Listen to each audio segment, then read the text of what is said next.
Hello बच्चों, कैसे हो आप सब। आई होप आप सब ठीक होंगे। आज के इस सेशन में, आज के इस वीडियो में हम लोग सॉल्व करेंगे क्लास 10th मैथ का अनसॉल्व क्वेश्चन पेपर का सीरीज़ यानी सेट 2 जो कि 2020 में पूछा गया है। कोड है 822 MW और आज हम लोग उसका फर्स्ट पार्ट सॉल्व करेंगे। इससे पहले हम लोगों ने सेट 1 822 MV को सॉल्व किया है। बने रहिए वीडियो में शुरुआत से अंत तक ताकि आपको हर एक प्रश्न का हल आसानी से समझ में आ सके। यह है आपका चैनल सीक्रेट यस 5 ट्यूटोरियल और मैं यस खान आपका इस चैनल में तहे दिल से इस्तकबाल करता हूं। आइए शुरुआत करते हैं आज के अपने सेशन की।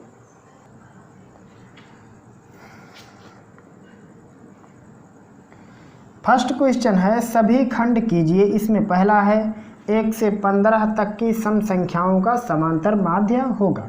अब 1 से 15 तक सम संख्याएं कौन कौन सी हैं? 2, 4, 6, 8, 10, 12 और 14। कुल कितनी काउंटिंग है? गिन लो। 1, 2, 3, 4, 5, 6, 7। तो नीचे हो जाएगा 7। इनका योगफल ले लो। 2, 4, 6, 6, 12, 8, 20, 20, 10, 30, 30, 10, 40, 2, 42, 42 और 14, 56 और 56 में 7 से भाग करेंगे 8 आ जाएगा। और यही है आपके प्रश्न का हल, यानी ऑप्शन नंबर सेकंड करेक्ट है। आप फिर से जोड़ के देख सकते हो। 14, 12, 26, 10, 36, 8, 44 और 44, 6, 50, 4, 54, 2, 56। दूसरा, यदि साइन ए इक्वल 4/5 तो tan ए का मान होगा। आप एक ट्रायंगल बनाओगे, आप यहाँ a लिख देते हो। साइन के लिए होता है p/h, तो यहाँ हो जाएगा 4 और यहाँ पे 5 और 3, 4, 5 चलता है।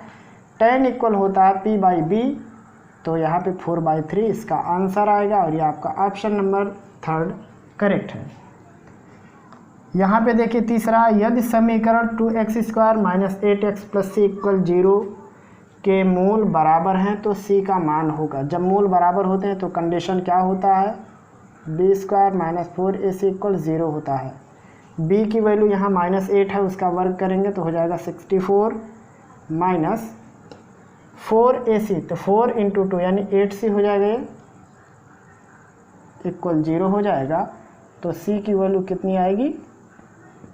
8 आएगी। ये उस साइड जाएगा और 8 से 64 कटेगा तो 8 आएगा। यहाँ पे ऑप्शन नंबर 4 करेक्ट है।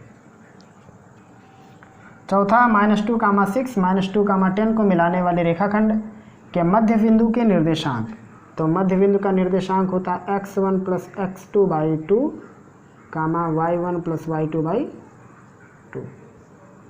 तो x1 की वैल्यू -2 और उसके बाद x2 की वैल्यू -2, तो हो जाएगा -2 - 2/2 और 6 + 10/2 इक्वल -4/2 का मतलब हो जाएगा -2 और ये 16/2 का मतलब 8, यानी -2, 8 और वो है आपका ऑप्शन नंबर 3 करेक्ट। पांचवा देखिए, आकृति में TP और TQ केंद्र O वाले किसी वृत्त पर दो स्पर्श रेखाएं इस प्रकार हैं कि POQ = 110 यानी 110 डिग्री। पूछा गया है PTQ की वैल्यू। तो आमने सामने के एंगल हमेशा 180 डिग्री होते हैं जब स्पर्शियाँ बाहर से बनाई जाएं तो ये 110 है, तो यहाँ बचेगा 70 डिग्री। और कौन सा ऑप्शन है? यहाँ पे देखिए सेकंड वाला ऑप्शन करेक्ट। यहाँ पे देखिए एक लंब वृत्तीय बेलन के आधार का क्षेत्रफल 9π cm² है, तो उसके आधार का व्यास होगा। अब नीचे वाला सिलेंडर का नीचे वृत्त होगा, तो वृत्त का क्षेत्रफल दे दिया है πr² = 9π। पाई से पाई कट जाएगा तो r² की वैल्यू हो गई 9, तो r की वैल्यू हो जाएगी 3। तो व्यास की वैल्यू होती है 2r, मतलब हो जाएगा 2 × 3 मतलब 6 सेंटीमीटर और ये ऑप्शन नंबर 4 करेक्ट है। तो ये है आपके क्वेश्चन नंबर 1 के सभी पार्टों के सॉल्यूशन। क्वेश्चन नंबर 2, सभी खंड कीजिए। पहला है, चित्र में वृत्त का केंद्र O है जिसकी AB और CD दो जीवाएँ हैं जो कि बिंदु E पर काटती हैं। यदि CE = 4 सेंटीमीटर, ED = 2 सेंटीमीटर तो AE × EB का मान होगा। यहाँ पे दिया है AB और CD दो जीवा हैं, CE की लंबाई 4, ED की लंबाई 2 है, तो AB × CD ये सारी AE इंटू EB क्या होगा। तो शायद आप एक थ्योरम जानते होंगे कि किसी भी वृत्त के अंदर जब दो जीवाएँ एक दूसरे को काटती हैं तो उनके खंडों का गुणनफल बराबर होता है, यानी AE गुणे EB ये हो जाएगा CE गुणे ED के, यानी 4 गुणे 2 के बराबर 8 सेंटीमीटर स्क्वायर। कितना हो जाएगा? 8 सेंटीमीटर स्क्वायर, क्योंकि 2 बार सेंटीमीटर सेंटीमीटर आएगा तो सेंटीमीटर स्क्वायर वही उसका आंसर हो जाएगा। खा वाला प्रश्न, कासेक 42 डिग्री अपान कासेक 48 डिग्री की वैल्यू कितनी होगी। छोटा मोटा प्रश्न है, देखो कासेक 42 डिग्री अपान सेक 48 डिग्री, दोनों देखो जोड़ने पर 90 हो रहे हैं, तो किसी एक का कंप्लीमेंट्री यानी पूरक लिख दो। कासेक का पूरक होता है सेक, इसी का लिख लेते हैं, तो हो जाएगा 90 माइनस 42 अपान सेक 48। 90 माइनस 42 का मतलब 48 होता है, तो हो जाएगा सेक 48 अपान सेक 48 इक्वल हो जाएगा 1, और ये हो जाएगा इसका आंसर। अब देखो अगला प्रश्न हम लोग कैसे लगाएंगे, इसको मिटा दो, लिख लिए होंगे शायद आप। अगला वाला प्रश्न यानी गा वाला, चित्र में एक वर्ग OABC यहाँ पे दिख रहा है, OABC नहीं बल्कि BD है, चतुर्थांश OPBQ के अंदर खींचा गया। OPBQ के अंदर एक वर्ग बनाया गया है, OABC है या BD है पता नहीं क्या, अगर BC होगा तो यहाँ C रहेगा और BD होगा तो यहाँ D रहेगा, बाकी में जैसे रहेगा। यदि OA इक्वल 20 सेंटीमीटर, ये यहाँ से यहाँ तक की लेंथ पता है 20 सेंटीमीटर, तो पूछा गया छायांकित भाग का क्षेत्रफल। तो कैसे निकालोगे, पूरे एरिया में से वर्ग का एरिया घटाओगे, तो अब पूरा एरिया कैसे निकलेगा जब हम लोगों को वृत्त की त्रिज्या मालूम रहे, और जो वृत्त की त्रिज्या है वो इस वर्ग की विकर्ण है। तो हम लोग क्या लिखेंगे, पहले चतुर्थांश की त्रिज्या निकाल लेते हैं। त्रिज्या बराबर वर्ग का विकर्ण, और वर्ग का विकर्ण होता है भुजा करड़ी में 2, तो भुजा इसका 20 है, यहाँ हो जाएगा करड़ी में 2 सेंटीमीटर लिखेंगे। इसलिए छायांकित भाग का क्षेत्रफल बराबर चतुर्थांश का क्षेत्रफल माइनस वर्ग का क्षेत्रफल। चतुर्थांश का क्षेत्रफल होता है पाई r स्क्वायर अपान 4, और वर्ग का क्षेत्रफल होता है भुजा का स्क्वायर। अब पाई हो जाएगा ये r क्या इसकी त्रिज्या, और इसकी त्रिज्या कितनी है 20 करड़ी में 2, इसका वर्ग नीचे 4 माइनस वर्ग का क्षेत्रफल भुजा का स्क्वायर यानी 20 का स्क्वायर, ये हो जाएगा पाई 20 का वर्ग 400, करड़ी 2 का वर्ग 2, नीचे 4 ऋण 400, क्या होगा 4 से 400 कटेगा तो हो जाएगा ये 200, 200 ने 100 आएगा और 100 का गुणा 2 में 200, 200 पाई ऋण 400, चाहे तो 200 कॉमन ले लेंगे तो हो जाएगा ये पाई माइनस 2 सेंटीमीटर स्क्वायर, और यही हो जाएगा इस प्रश्न का सॉल्यूशन। आप चाहो तो पाई की वैल्यू रख सकते हो। अगला प्रश्न है, एक पासे को एक बार उछालने पर अभाज्य संख्या प्राप्त होने की प्रायिकता। तो कैसे निकालेंगे, देखो लिखेंगे एक बार उछालने पर, एक बार उछालने पर अभाज्य संख्या कौन होगा, एक 2 होगा, एक 3 होगा और एक 5 लिखेंगे। इसलिए अभाज्य संख्या की प्रायिकता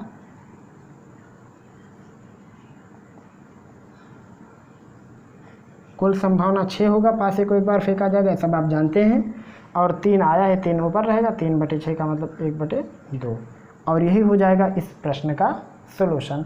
तो ये थे आपके कंप्लीट क्वेश्चन नंबर 2 के सभी प्रश्नों के सॉल्यूशन। क्वेश्चन नंबर 3 का पहला, द्विघात समीकरण x² + 2bx minus a² - b² = 0 को हल कीजिए। तो कैसे हल करेंगे, वही द्विघात का सूत्र लगा करके। तो सॉल्यूशन नंबर 3 का फर्स्ट है x square plus 2bx minus a square minus B square equal 0।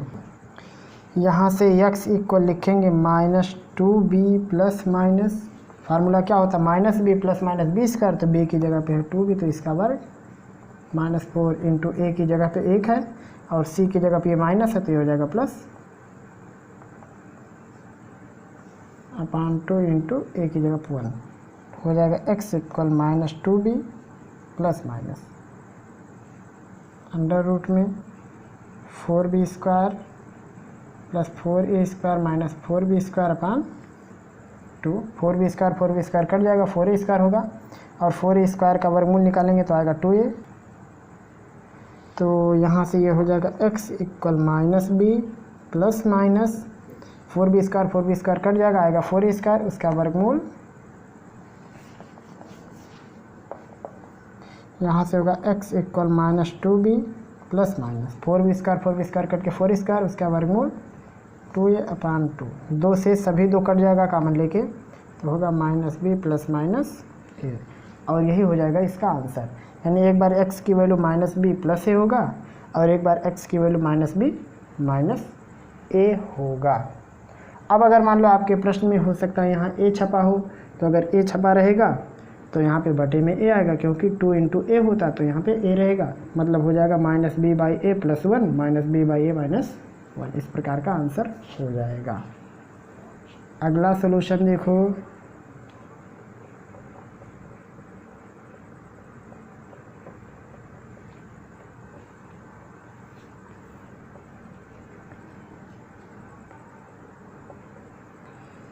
यदि रमेश द्वारा किसी दौड़ को जीतने की प्रायिकता बटे 6, उमेश द्वारा उसी दौड़ को जीतने की प्रायिकता बटे 8 है, तो दोनों को ना जीतने की प्रायिकता क्या होगी। तो यहाँ पे हम लोग लिखेंगे किसी के भी ना जीतने की प्रायिकता, किसी के भी ना जीतने की प्रायिकता जो कि हमें निकालनी है। कैसे निकलेगा, रमेश उसको कितनी बार में जीत रहा है 1/6, तो हारेगा कितना 1 - 1/6 इंटू ये उमेश उनको 1/8 में जीत रहा है तो हारेगा कितना 1 - 1/8 और जो आएगा आंसर हो जाएगा। 6 करने 6 में से 1 जाएगा 5/6, यहाँ 7/8 बराबर 35/48 और यही है इस प्रश्न का सलूशन। यानी दोनों के हार जाने की प्रायिकता है 35/48। और उसके बाद अगला सॉल्यूशन है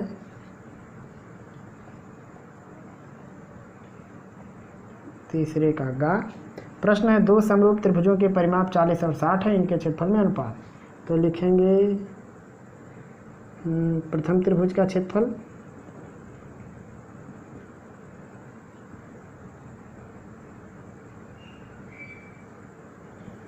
बटे द्वितीय त्रिभुज का क्षेत्रफल बराबर होगा पहले त्रिभुज का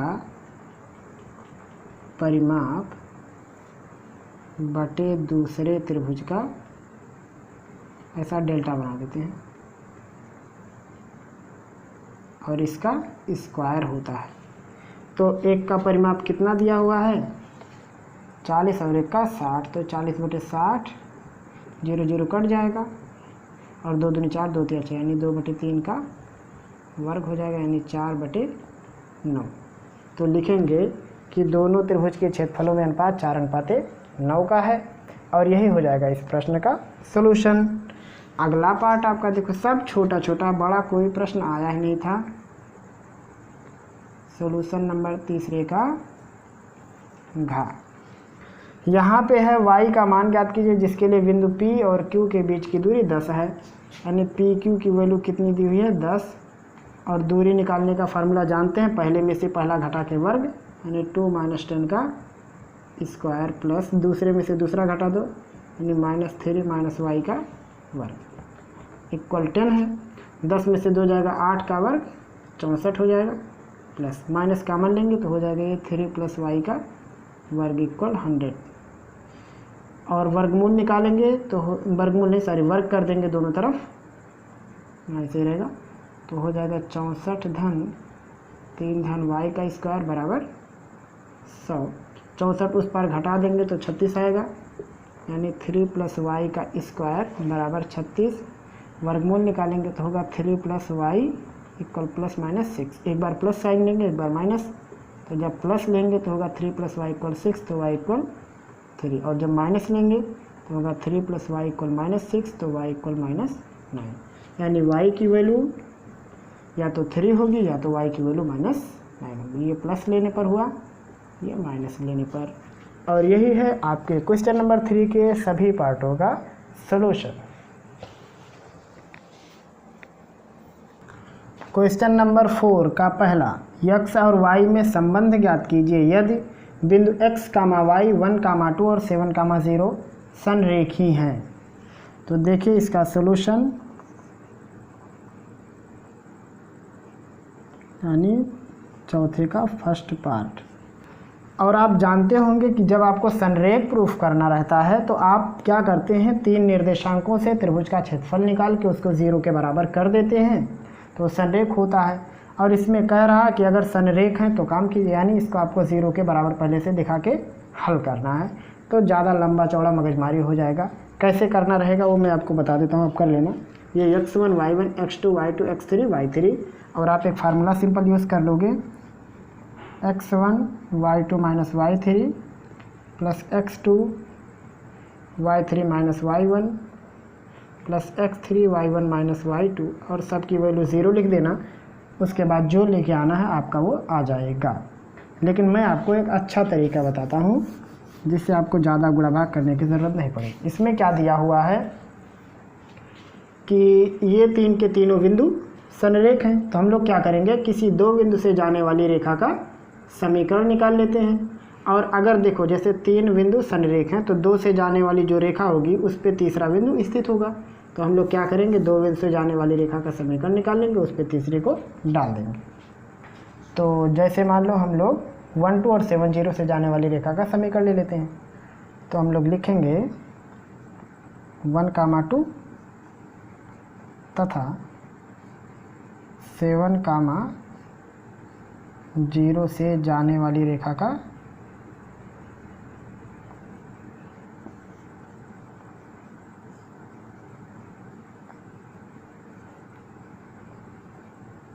समीकरण। क्या होता है, y माइनस y1 इक्वल होता है y2 माइनस y1 अपान x2 माइनस x1, यहाँ x माइनस x1।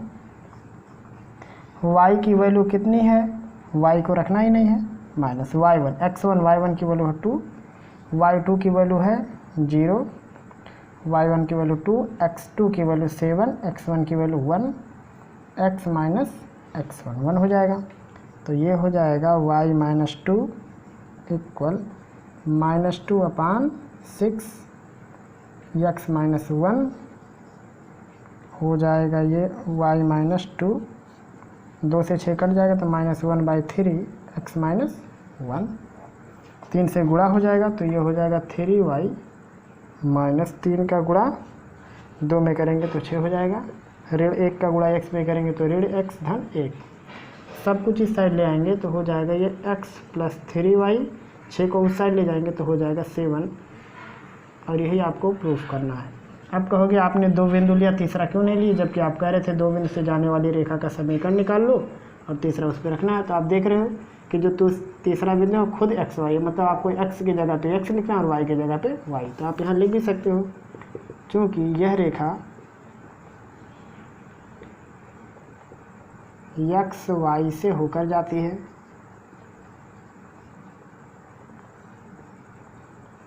इसलिए x, y इस पर स्थित है।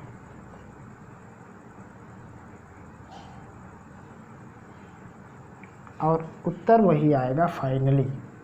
तो इस प्रकार से आप लगा सकते हो, चाहो तो x1 y2 minus y3 x2 y3 minus y1 plus x3 y1 minus y2 equal 0 कर दो, तब भी आ जाएगा। अगला सलूशन देखो,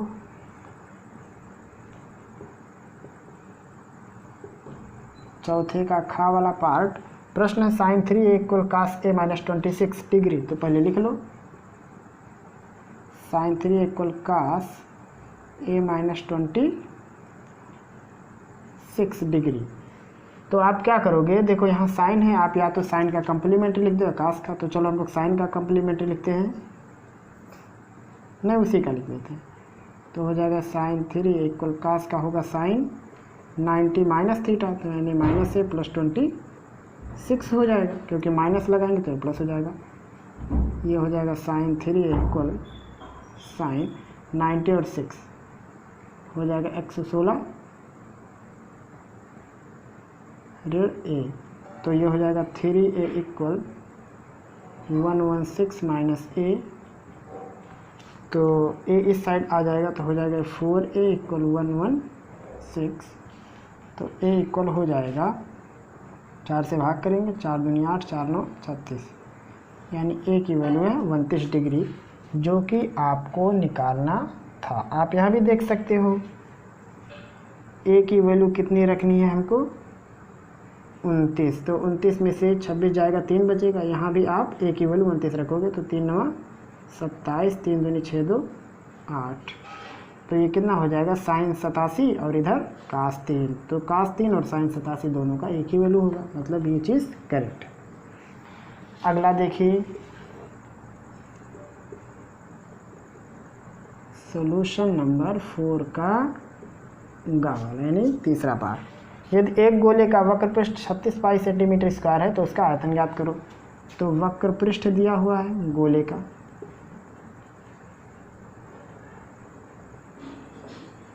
गोले का वक्र पृष्ठ है 36 पाई। वक्र पृष्ठ का फार्मूला होता है 4 पाई r स्क्वायर। ये हो गया 36 पाई, पाई से पाई कट जाएगा, 4 से 36 कटेगा 9 आएगा, तो r की वैल्यू आएगी 3। अब हमको इसका आयतन निकालना है, तो लिखेंगे गोले का आयतन बराबर होता है 4/3 पाई r क्यूब। तो हो जाएगा ये 4/3 पाई r क्यूब, मतलब 3 का क्यूब। 3 3 9 3 27, तो हो जाएगा ये 4 × 27 पाई बटे 3। तो 3 9 27, 9 चौको 36, यानी आ जाएगा 36 पाई घन सेंटीमीटर। यही हो जाएगा इस प्रश्न का सॉल्यूशन। और अंत में एक प्रश्न छोटा है, उससे भी निपट लेते हैं, फिर आप लोग लगाइएगा।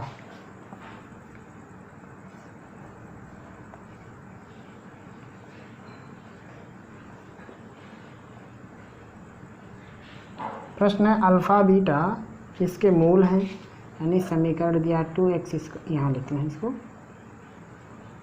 2x²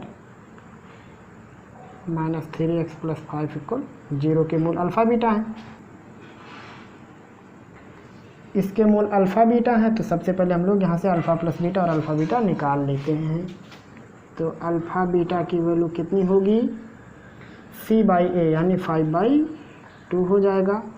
और अल्फ़ा प्लस बीटा होता है -b/a, तो यानी -3 है, ये हो जाएगा प्लस में, इक्वल 3/2 हो गया। वैल्यू किसकी निकालनी है, वैल्यू निकालनी है α² बीटा प्लस β² अल्फ़ा। तो अल्फ़ा बीटा इसमें हो जाएगा कॉमन, अंदर बचेगा अल्फ़ा प्लस बीटा। तो अल्फ़ा बीटा की वैल्यू कितनी है 5/2, इसकी वैल्यू 3/2, 5 3 15, 2 दूनी 4। और ये हो जाएगा इस प्रश्न का सॉल्यूशन। तो ये थे आपके कुल क्वेश्चन नंबर 4 के 4th पार्ट का सॉल्यूशन। ये था आज का हमारा सेशन, जिसमें हम लोग कक्षा 10वीं के अंशाल्व प्रश्न पत्रों को हल कर रहे थे। और ये वर्ष 2020 में पूछा गया प्रश्न पत्र सेट टू 822 MW था। इसका हम लोग आज फर्स्ट पार्ट सॉल्व किए हैं, यानी हम लोग क्वेश्चन नंबर 1 से लेकर के क्वेश्चन नंबर 4 तक सॉल्व किए हैं। अगर आपको कोई भी प्रश्न समझ में नहीं आया होगा तो आप हमको ज़रूर बताएंगे। आपको लगता है कि यह चैनल आपके लिए हितकारी है, इस पर जो कुछ भी कंटेंट लोड किया जाता है वो सब आपके लिए फ़ायदेमंद है, तो आप इसको अपने करीबी लोगों तक भी ज़रूर पहुँचाएँ। फिर मिलेंगे हम लोग जल्द ही अगले पार्ट अगले सेशन में। तब तक पढ़ते रहिए, अपनी तैयारी और भी बेहतर तरीके से करते रहिए। हमें दीजिए इजाज़त। खुदा हाफिज़।